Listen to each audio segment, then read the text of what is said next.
Бүгінгі үшінші байқау сынағының талдауына қош келдіңіздер. Жалғастырамыз, бастаймыз. Бірінші сұрақ. Импульстың сақталу заңы. Енді нұсқаулықтардың бәріне қарап шықсақ, барлығы ұқсас, тек қана С нұсқасында бұл энергия, бұл мүлдем сәйкес келмейді. Қалғандардың барлығы ұқсас. Импульстың формулалары бар. Қайдан білеміз қайсысы импульс екен? Негізі импульс ол векторлық шама. Вектор деген бағыты бар. Сол жерден Б нұсқасына қарасаңыздар, жылдамдықтың үстіне стрелка сызып қойған, сол бізде вектор екенін білдіреді. Сол үшін біз бұл жерде Б нұсқасын таңдаймыз. Векторлық шама болғандықтан. Екінші сұрағымыз: дене үдемелі жылдамдықпен түзу сызықты қозғалады. Үдеуі берілген. Кейбір кездегі жылдамдық берілген 14. Енді 4 секундтан кейінгі жылдамдық. Бұл не деген сөз? Бастапқы жылдамдық белгілі, соңғы жылдамдықты немесе 4 секундтан кейінгі жылдамдықты табу керек. Бірінші теңдеуіміз бар. Бір қалыпты үдемелі қозғалған кезде соңғы жылдамдық тең болу керек бастапқы жылдамдық қосылған немесе азайтылған үдеу көбейту уақыт. Осы жерден жылдамдығымыз тең болады. Бастапқы жылдамдық 14, қосылған үдеу көбейтілген уақыт 4 көбейту 4. Осы жерден жылдамдығымыз 30 метр секунд шығады. Жауабымыз Б нұсқасы. Үшінші сұрақ: физикалық шамалардың ішіндегі векторлық шама. Вектор білесіздер, бағыты бар, тығыздықтың бағыты жоқ. Жолдың бағыты жоқ. 100 км жүрдім, бағытын айта алмайсыз. Энергияның бағыты жоқ. Массаның бағыты жоқ. Салмақтың бағыты бар, массаның бағыты жоқ. Орын ауыстыру бұл вектор болып саналады. Бастапқы нүкте мен соңғы нүктенің арасын қозғалатын түзу сызық. Бағыты қайда бағытталады? Бастапқы нүктеден соңғы нүктеге бағыты.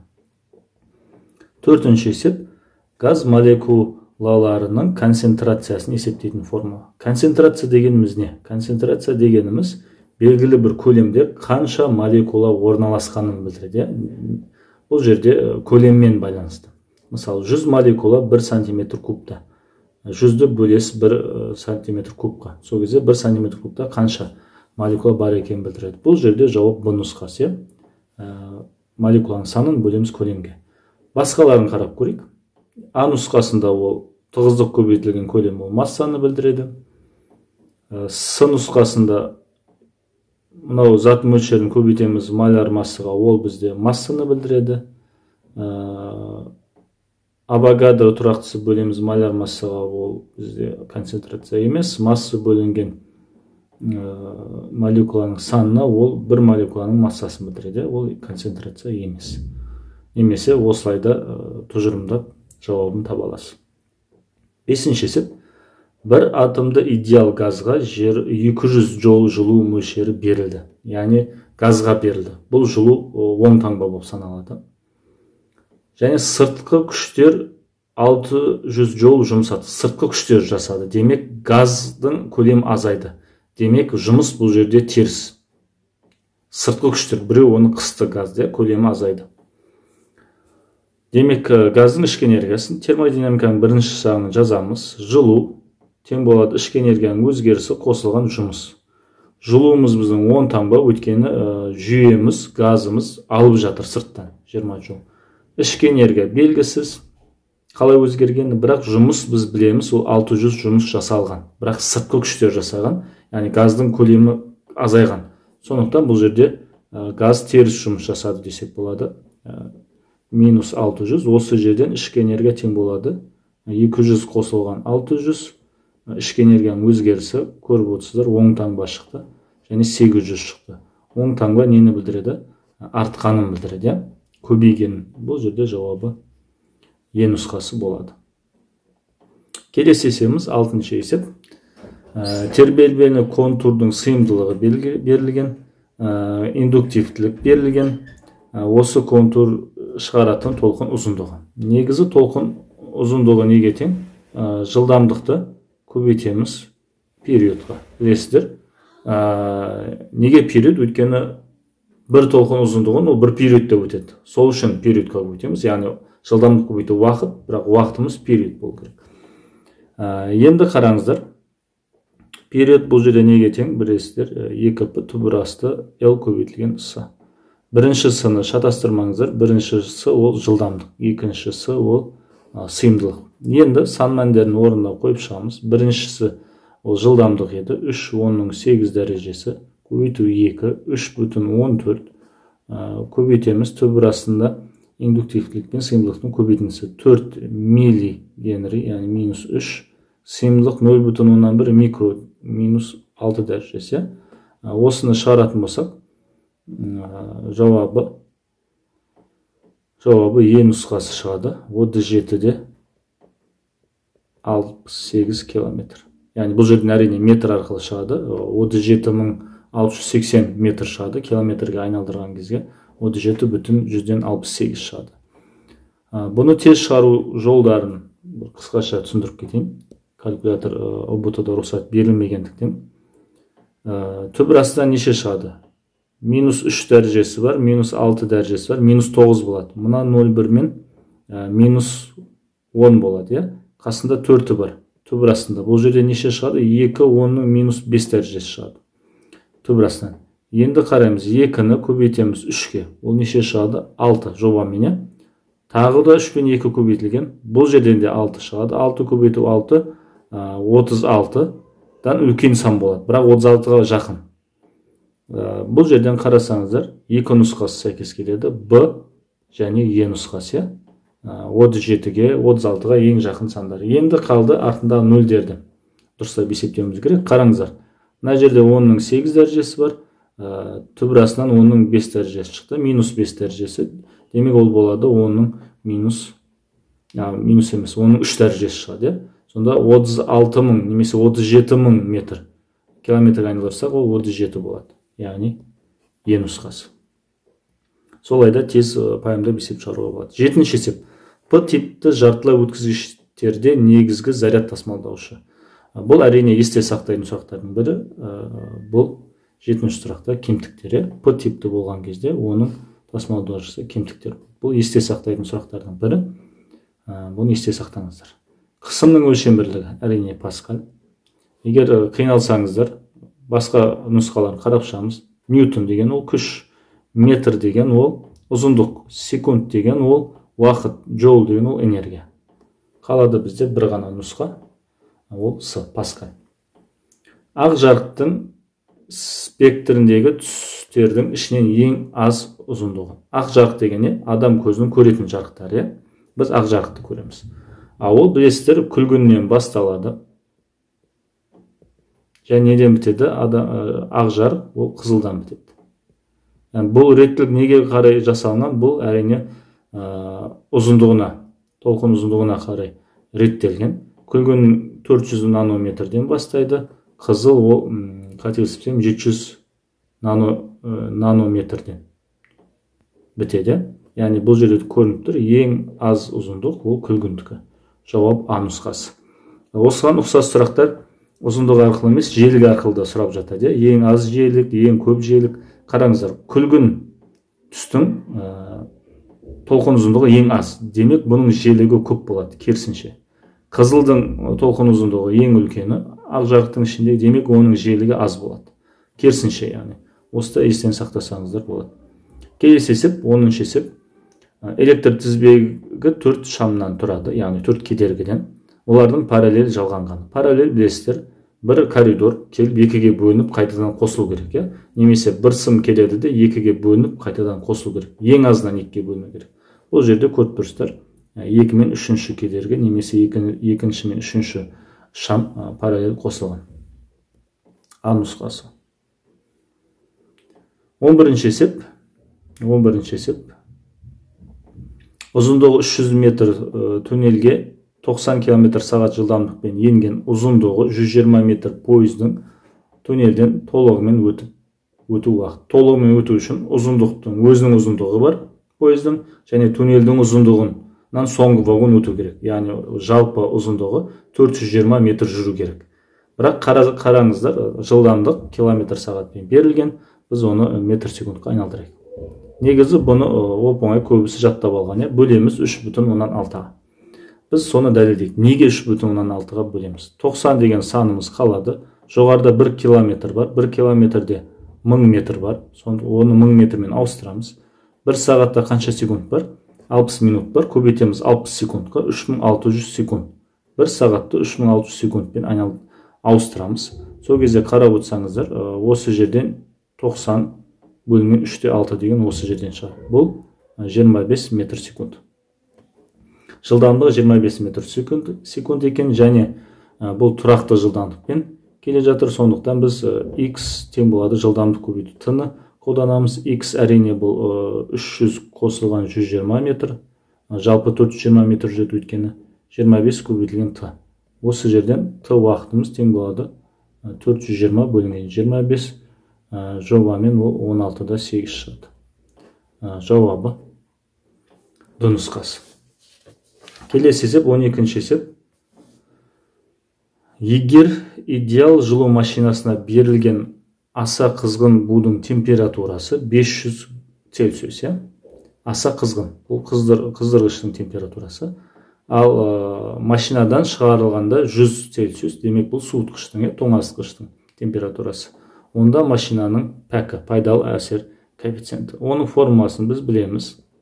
Қыздырғыштың температурасы азайтамыз, тоңазытқыштың температурасы немесе салқын температура бөлеміз, қыздырғыштың температурасына көбейтеміз 100-ге. Енді жоғары негізі формуланың барлығы температураны біз кельвин арқылы қолданамыз. Бірақ температураның өзгерісі ол Цельсиуспен де кельвинмен де бірдей болады. Оған уақыт жоғалтудың қажеті жоқ. Сондықтан үстіңгі жағын Т1 минус Т2-ні мен кельвинге ауыстырмаймын. Өйткені айырмашылықтар бірдей шығады. Бұны есте сақтаңыздар. Айырмашылығы, температураның айырмашылықтары Цельсиус пен кельвинмен бірдей. Сол үшін мен бірден жазамын 500 азайтылған 100. Бірақ астында айырмашылығы емес, температураның өзі тұр. Сондықтан бұны кельвин арқылы жазуым керек. 500 Цельсиус кельвинге айналдыру үшін 273-ті қосамын. Сол кезде 773 болады. Көбейтеміз 100-ге. Пайызбен есептеу үшін жоғарыда 400 шығады. Оны 100-ге көбейтеміз 40 мың. 40 мың бөлеміз 773-ге. Осы жерден жобамен 51% шығады. Жауабы Б нұсқасы болады. Жауабы Б нұсқасы болады. 13-ші есеп. Ауада тарайтын ұзындығы 700 нанометр жарық толқынының судағы ұзындығы. Судағы ұзындығы.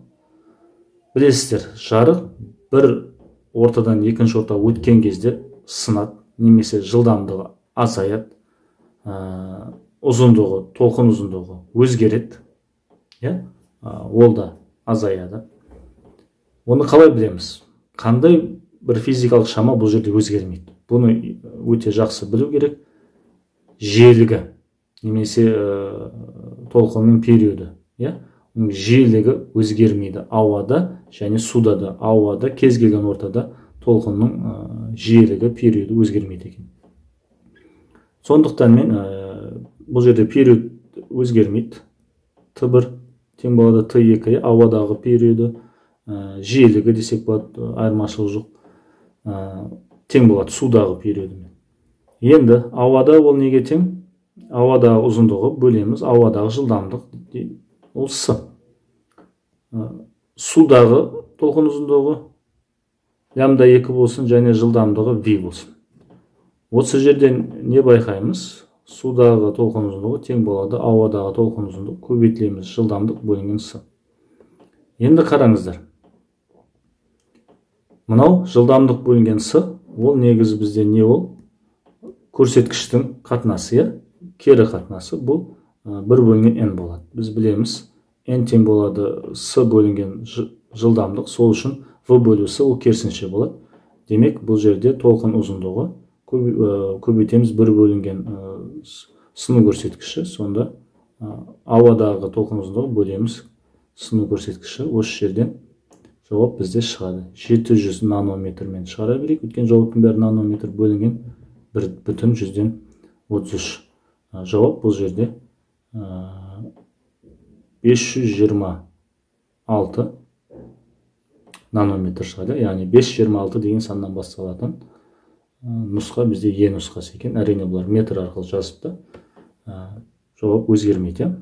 Біз нанометр арқылы есептедік. 526-ден басталатын бір-ақ нұсқа бар екен. Сол үшін Ені белгіледік. 14-ші есеп. Антик бөлшегі жоқ элементар бөлшек. Бұл да есте сақтайтын сұрақтардың бірі. Антик бөлшегі жоқ, ол әрине фотон. Фотон деген не? Біз көретін жарық, ол фотоннан құрылған, осыны есте сақтаңыздар. Біз көретін жарық бізге фотон арқылы жетеді, фотондар. 15-ші есеп. Электр кедергісі тұрақты өткізгіште уақыт бірлігі ішінде бөлініп шығатын жылу мөлшері 0,9 есе артты.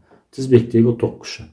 Енді бұл өте оңай есеп. Жылудың формасын жазайық. Кернеу көбейтеміз, ток күші көбейтеміз, уақыт. Немесе оны басқаша да жазуға болады. Кернеуді Ом ережесімен ток күші көбейту кедергі деп ауыстырсақ болады. Ол кезде ток күшінің квадраты бөлінген, көбейтілген кедергі көбейту уақыт. Немесе ток күшін немен ауыстыруға болады? Ом заңындағы кернеу бөлінген кедергі. Осы жерден кернеудің квадрат бөлінген кедергі көбейту уақыт. Осы ауыстыруға болады. Үш түрлі жазуға болады. Осының қайсысын біз қолдануымыз керек? Сұрақ осы. Есепті тез шығару үшін, қатесіз шығару үшін осыны біз таңдауымыз керек. Қалай таңдаймыз? Сұрақты қайтадан оқимыз. Электр кедергісі тұрақты. Яғни не тұрақты? Кедергі. Біз кедергісі бар формуланы таңдауымыз керек, өйткені ол өзгермейді. Сол үшін бізде екінші теңдеу мен үшінші теңдеу, өйткені ол жерде кедергі бар. Енді ары қарай оқимыз. Уақыт бірлігі ішінде бөлініп шығатын жылу мөлшері тізбектегі ток күшін салыстыруымыз керекпіз. Демек бізде ток күші бар теңдеу керек, ол бізде әрине екінші теңдеу. Сол үшін мен екінші теңдеуді таңдап аламын. Бірінші жағдайда Q1 деген жылу бар еді, I1 деген ток болған кезде, белгілі бір Т-да. Дәл сол уақытта дейді, егер ток күшін қалай өзгерткен кезде жылу мөлшері 0,09 есе артады. Яғни 0,09 көбейту Q1 болады. Жаңадан бөлінетін жылу.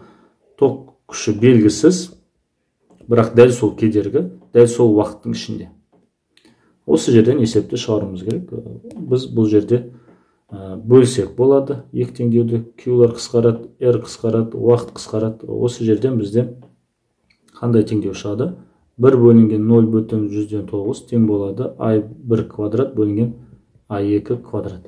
Немесе I2 квадрат тең болады 0,09 көбейту I1 квадрат. Түбірасына алсақ I2 тең болады 0,3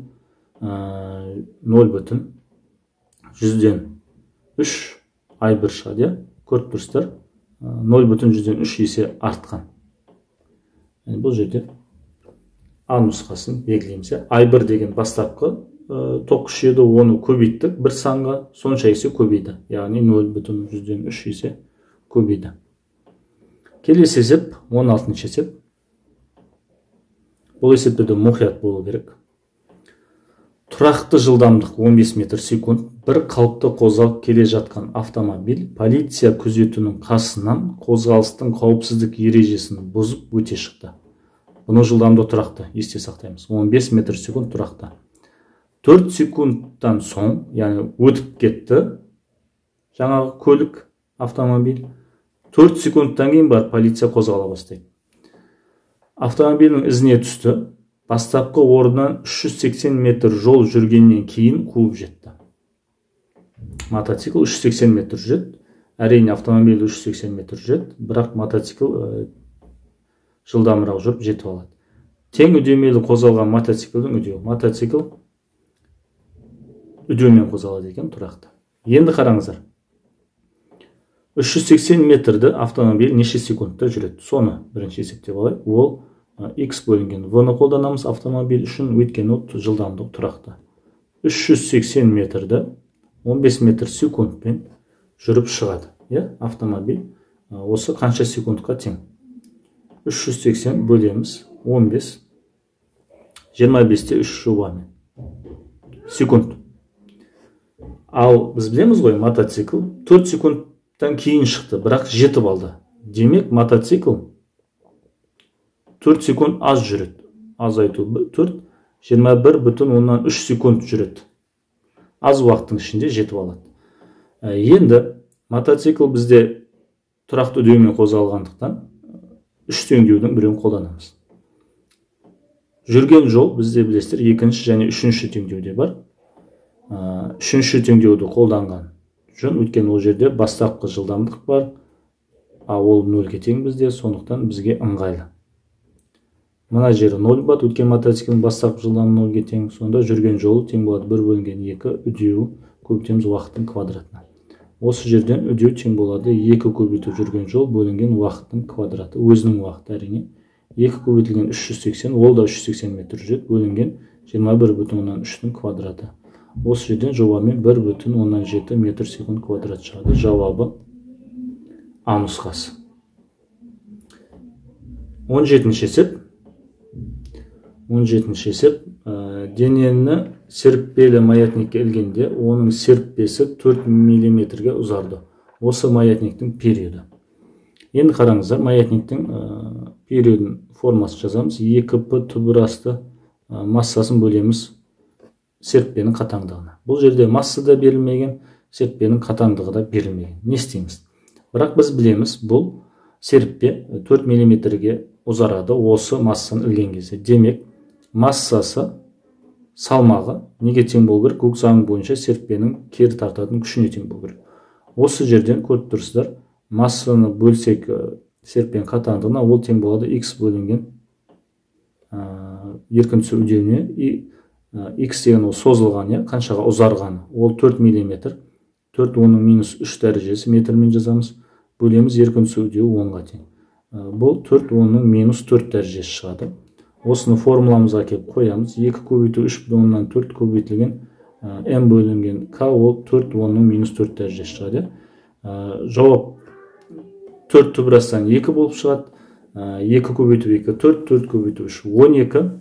12-ден басталатын сан, бірақ артында не бар? Минус 2 дәрежесі бар. Оның минус 4 дәрежесі, ол 10 минус 2 дәрежесі болып шығады. Яғни жауап 0,12 жобамен шығады. Жауабы С нұсқасы. 18-ші есеп. Пайдалы әсер коэффициенті 40%-ға тең жылу қозғалтқышы қыздырғыштан 5 килоджоул жылу алған. Қозғалтқыштың жасаған жұмысы. Енді пәк бізде неге тең? Жұмыс бөлінген жылу. Бірақ жылу бұл жерде қыздырғыштан алынған жылу дестері формулада Q1 деп атаймыз. Әрине көбейтеміз 100-ге. Осы жерден есеп шығады. 40 тең болады жұмыс белгісіз. Бөлеміз 5 килоджоул. Жауаптарда килоджоулмен берілгендіктен мен килоджоул арқылы шығара берейін есепті. Көбейтілген 100. Осы жерден жұмыс неге тең? 4 көбейту 5 бөлінген 100, 200 бөлінген 100, жауап 2 килоджоул шығады екене Д нұсқасы. Келесі есеп. Транзистордың электродтары. Бұл да есте сақтайтын сұрақтардың бірі. Бұның жауабы Е нұсқасы. Эмиттер, база және коллекторлар. Бұндай сұрақтар әрине ыңғайсыз сұрақтар. Физиканы тарихке жақындатып жібереді. Бұндай заттарды есте амал жоқ сақтау керек.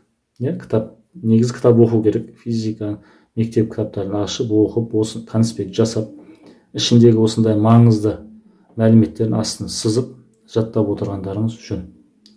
20-ші есеп. Ядролардың байланыс энергиялары берілген, формуласы берілген, реакциясы кезінде бөлініп шығатын энергия. Енді қараңыздар. 64 мына жерде, 64,24 мегаэлектровольт. Литийдікі мына жерде 39,3 және қосамыз 28,29. Міне, тең әрине болмайды. Бұл жерде бір айырмашылық шығады. Сол айырмашылығы бізде бөлініп шығатын энергия болып табылады. Бұл айырмашылығы қанша? Айырмашылығы мен болса азайта салайын. Екеуін айырмашылығын азайтсақ, теріс таңба шығады. 2,85 мегаэлектровод шығады. Осы жерден жауабы бұл нұсқасы екенін түсінеміз. Бұл өте оңай сұрақ. Қиын сияқты көрінеді, бірақ энергияның сақталу заңы бойынша шығарамыз. Реакцияға дейінгі энергия, реакциядан кейінгі энергия, сол айырмашылығы бөлініп шыққан энергия тең болады. Реакцияға дейінгі энергиялар тең болу керек, реакциядан кейінгі энергиялар тең болу үшін бір бөлініп шығатын энергия бар екен, сол энергияның сақталу заңы бойынша шығады. 21-ші есеп. Массасы 2 кг денеде кинетикалық энергиясы берілген. Осы дененің импульсы. Импульс дегеніміз не? Массаны жылдамдықпен көбейтеміз. Масса белгілі, жылдамдық белгісіз. Бірақ кинетикалық энергия белгілі болғандықтан біз осы жерден таба аламыз. Кинетикалық энергия mv квадрат бөлінген 2. 9 тең болады массасы 2, жылдамдық квадрат бөлінген 2.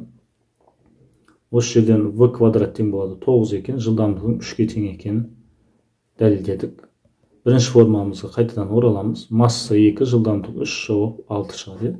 Бұл жерде 6 деген жауап сын нұсқасы, басқа жауап жоқ екен. Ұқсас жауап. 22-ші есеп. Толқын көзі 2 минут уақытта 20 метр секунд жылдамдықпен 1500 тербеліс жасайды. Толқын ұзындығы. Білесіздер, толқын ұзындығы деген жылдамдықты көбейтеміз уақытқа, период деген уақытқа көбейтеміз. Бағанада ұқсас есеп шықты. Жылдамдық белгілі, период белгісіз. Бірақ біз білеміз 5 минутта, яғни ол 600 секунд. 600 секундта 1500 тербеліс жасаса, осы жерден периодты таба аламыз. Период тең болады 5 минут секунд арқылы жазамыз, бөлеміз тербеліс жасайтын уақытқа. Яғни 300 бөлінген 1500 жауап шығады 3 бөлінген 15 немесе 1 бөлінген 5. Басқаша қалай шығаруға болады? Периодты қалай істедіңіз, ағай? Бұл форма қайдан шықты? Бұны периодтың өлшем бірлігі секунд, сондықтан уақытты біз тербеліске бөлеміз. Тербеліс ол сан, оның өлшем бірлігі жоқ. Немесе былай шығарсаңыздар болады. 300 секундта 1500 тербеліс жасады. Период деген не? Период деген ол бір тербелісте жасайтын уақыт. Бір тербелісте қанша секундта жасайды, сол период болып саналады. Осы жерден қарым қатынастан периодтың есептесеңіз болады. 300 бөлінген 1500 шығады.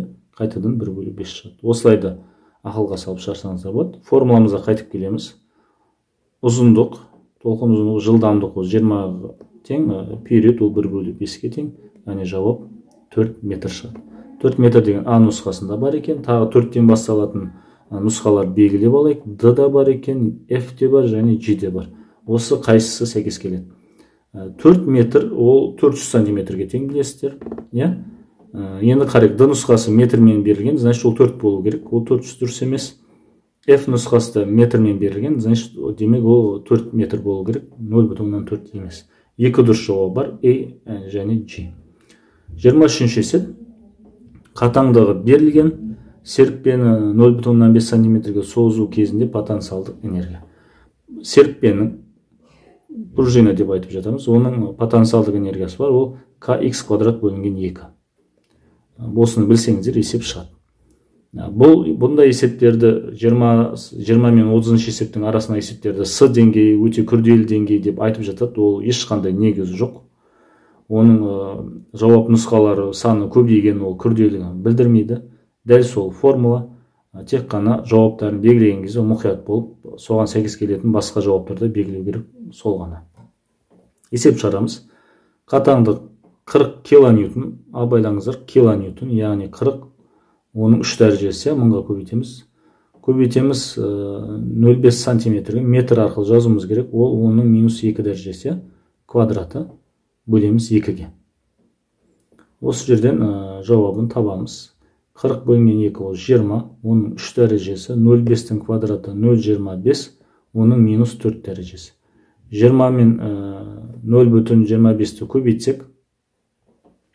көбейтетін болсақ,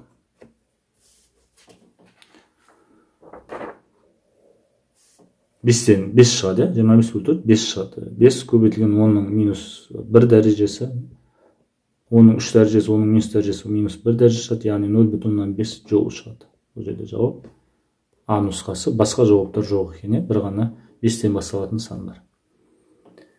МКТ-ның негізгі қағидалары, молекулалық кинетикалық теорияның негізгі қағидалары. Бұл газ бөлшектері туралы айтылған қағида. Оқып көрейік. А нұсқасы: дене микробөлшектер өзара әсерлеспейді. Олар әсерлеседі, бірін-біріне соғады, бірін-бірін тартады, тебеді арқашықтықтарына байланысты. Б нұсқасын оқып көрейік. Дене бөлшектер бір бағытта қозғалады. Жоқ, олар хаос, өздері кез келген бағытта қозғалып жатады. С-ны оқып көрейік. Барлық денелер микробөлшектерден тұрады. Микробөлшектерден, әрине, бұл дұрыс. Атомдардан, молекулалардан құралады. Соны микробөлшек деп атап жатыр. Д нұсқасын оқып көрейік. Бір дене молекулалары екінші дене молекулаларының кеңістікке енуі дейді. Бір дене молекулалары екінші дененің молекулалары кеңістікке енуі дейді. Бұл қағидаға жатпайды. Енуі, мысалы, газ болса, бұл жерде дене деп тұр, дене өзінен өзі енбейді. Қосу керек, Е нұсқасын оқып көрейік. Денедегі микробөлшектер өзара әсерлеседі, әрине әсерлеседі, бірін-бірін тебеді, тартады, өте алыста болса тартады, өте жақындап кетсе тебеді. F нұсқасын оқиық. Кез келген дене қатты сұйық газ түрінің күйінде болады. Кез келген дене, бір дене тек бір ғана күйде болады, қатты немесе сұйық, жалпы алған кезде. Бірақ қайнау процесінде, булану процесінде екі күйде болады. Бірақ бұл қағидаға жатпайды. Ж нұсқасын оқып көрейік. Денедегі микробөлшектер үздіксіз қозғалады. Әрине үздіксіз қозғалады, олар тоқтамайды ешқашан, олар шаршамайды, қозғалып жүре береді. H нұсқасын оқып көрейік. Дене бөлшектері тыныштықта тұрады, тыныштықта тұрмайды, олар әрқашан қозғалыста. 3 нұсқасын таптық. С, Е, Ж. Келесі сұрақ 25. Егер идеал газдың молекулаларының орташа квадраттық жылдамдығын өзгертпей, молекулаларының концентрациясын 3 есе арттырғанда идеал газдың қысымы. Қысымның теңдеуін жазайық. 1/3 тығыздық көбейтілген орташа квадрат жылдамдықтың квадраты. Қараңыздар, квадрат жылдамдық өзгермейді. Концентрация өзгереді. Концентрация өзгерген кезде тығыздық қалай өзгеретінін дәлелдей алсақ, осы формуланы біз қолдана алады екенбіз. Тығыздық деген не ол? Ол газдың массасын бөлеміз көлеміне. Бұл жерде газдың массасы неге тең? Ол бір молекуласының массасын көбейтеміз молекуланың санына, бөлшектердің санына. Бұл сол кезде толық газдың массасы болып шығады. 3 бар, 1/3 бар. Енді қараңыздар, мына жерде n бөлінген көлем, молекуланың санын көлемге бөлсек, бұл концентрация шығады. Яғни бұл кішкентай n мен белгілейміз. Мынандай теңдеумен жазуға болады екен. Бұны жаттап алғандар да бар. Бұны жаттамай осылай тез дәлелдесеңіздер болады. Бұл тең болады қысымға. Яғни бір молекуланың массасы бізде өзгермейді, жылдамдығын өзгертпейміз. Ол берілген есепте, демек қысым концентрацияға тура пропорционал екен. 3 есе артса, қысым да 3 есе артады. Бұл жерде жауабы С нұсқасы болады. 26-шы есеп. Идеал жылу машинасына қыздырғыштан алынатын әр килоджоул, яғни қыздырғыштан алатын Q1 деп белгілейміз ғой, 1000 джоул екен. Есебіне 300 джоул жұмыс атқарылады. Жұмыс белгілі 300 джоул. Егер тоңазытқыш температурасы, тоңазытқыш дегеніміз ол Т2 болады бізде, 280 кельвин болса, машинаның пәкін, бірінші сұрақ пәкті табу керек, пайдалы әсер коэффициенті, екіншісі қыздырғыштың температурасы. Яғни бізде бірінші пәкті табу керек, одан кейін Т1-ді табу керек, қыздырғыштың температурасы Т1. Енді пәкті білесіздер жылу арқылы есептей аламыз. Жұмыс бөлінген қыздырғыштан алынған жылу көбейтеміз 100-ге, пайыз ретінде есептейтін болсақ, жұмысымыз белгілі 300 бөлінген 1000 көбейту 100, осы жерден бізде 30% шығады. Бұл жерде 30% деген бір ғана нұсқа бар. Екіншісі температура. Білесіздер, пайдалы әсер коэффициентін жылу арқылы есептеуге болады және температура арқылы есептеуге болады. Біз жылу арқылы есептедік. Енді температура арқылы жазайық. Дәл осы пәк тең болады. Қыздырғыштағы температура азайтамыз, тоңазытқышта температура бөлеміз, қыздырғышта температура көбейтеміз 100-ге. Бұл жерде 30-ға тең екенін білеміз. Тең болады 100 көбейтілген мынаны қалай жасап болады? 1 азайту Т2 бөлінген Т1 деп жасап болады. 30-ды 100-ге бөлсек, мен мына жерге жазайын. 0,3 шығады, тең болады 1 азайтылған Т2 ол 280 бөлінген Т1, немесе 0,7 тең болады 280 бөлінген Т1. Осы жерден Т1 тең болады 280 бөлінген 0,7, яғни 400 Кельвин шығады. Жауабы бұл жерде Д нұсқасы бар екен, басқа жауап жоқ. А және Д нұсқасы. 27-ші есеп. Индукциясы 0,2 Теслаға тең магнит өрісіндегі жылдамдығы 10 мегаметр секунд жылдамдықпен индукция сызықтарына перпендикуляр қозғалады. Перпендикуляр қозғалса, демек бұған Лоренц күші әсер етеді. Лоренц күші әсер етеді, келе жатқан протонға әсер ететін күш. Лоренц күші бар, ол білесіздер BQV деген формамен анықталады. Индукция көбейтеміз зарядқа, көбейтеміз жылдамдыққа. Қарапайым. Жауаптарына қарап, ешқандай ұқсас жауап жоқ. Бірдей санмен басталатын жауап жоқ. Сол үшін нөлдеріне мән бермей есеп шығарсақ болады екен. Индукция 0,2, заряд 1,6 10-ның минус 19 дәрежесі, жылдамдығы 10 мега деген 6 дәрежесі. Енді қараңыздар, мен нөлдеріне мән бермеймін. 2 мен 16-ны көбейтсек 32 шығады. Немесе 3/2-ге басталатын сан керек, ол бізде Е нұсқасында бар екен. Осылай тез есепті шығаруға болады. 28-ші есеп. 28-ші есеп. Магнит индукциясы 2 Тесла бір текті магнит өрісінің ұзындығы 20 см өткізгішке 0,175 ньютон күшпен әсер етеді. Магнит индукция сызықтары мен тоқтың бағытының арасында бұрыш 45 градус болса, өткізгіштегі ток күші. Бұл жерде ампер күші, білесіздер. BIL. Барлығы 90 градус болу керек. Бұл жерде 90 градус перпендикуляр емес, арасында бұрыш бар, сондықтан біз синус 45-ке көбейтеміз. Осы жерден ток күші тең болады күш бөлінген индукция ұзындығы және синус 45. Күшіміз 0,75-ке тең. Индукциямыз 2-ге тең, ұзындық 20 см метрмен жазатын болсақ 0,2 және синус 45 ол түбірасы 2 бөлінген 2. Осы жерден жауап 2,7 шығады. Ампер. Ондай жауап бізде F бар екен. 2/7-ге ұқсастағы жауаптарды белгілеп алайық. Ол тек қана Д нұсқасында бар екен. Енді оның дұрыс емесін тексерейік. 2700 милли ампер, яғни 1000-ға бөлсек, ол да 2,7 ампер болады. Демек, бұл да дұрыс жауабы. Д және F нұсқасы дұрыс екен. 29-ші есеп. Желдігі берілген 50 ГГц, кернеу 36 вольт айнымалы ток желісінде сыйымдылықтары С1, С2 екеуі бір-біріне тең екен. 1,6 микрофарад конденсаторлар өзара параллель жалғанған. Параллель. Демек, толық сыйымдылықты есептеп қойып, ол С1 қосу С2 параллель болған кезде білесіздер. Демек, 1/6 қосу 1/6 жауап шығады 3,2 микрофарад. Пайдасы теп қалатын шығар, жазып қойып. Есіме түскен. Конденсаторлар батареясының кедергісі және тізбектегі жалпы ток күші. Кедергі дейді. Кедергі, конденсатордың кедергісі білесіздер 1 бөлінген циклдік жел көбейтілген сыйымдылық. Бұны есте сақтау керек. Циклдік желік неге тең? Ол 2P көбейтілген желік. Осы жерден есепті шығаруға болады екен. 2 көбейту 3,14, көбейтеміз желік 50, көбейтеміз сыйымдылық бізде 3,2, оның минус 6 дәрежесі. Осыны есептейтін болсақ, бізде 1000 шығады жобамен. 1000 Ом. Бізде 1000 Ом бірден басталатын тек қана А нұсқасы бар. Яғни 1 кило Ом. Яғни дұрыс. Тізбектегі жалпы ток, Ом заңы бойынша ток күші неге тең? Кернеу бөлінген кедергі. Кернеуіміз бізде 36, кедергіміз 1000 болып шықты. Осы жерден неше шығады? 0,1036. 1036 ампер шығады. Осыған ұқсас жауап 3-тен 6 бірақ қана нұсқа бар.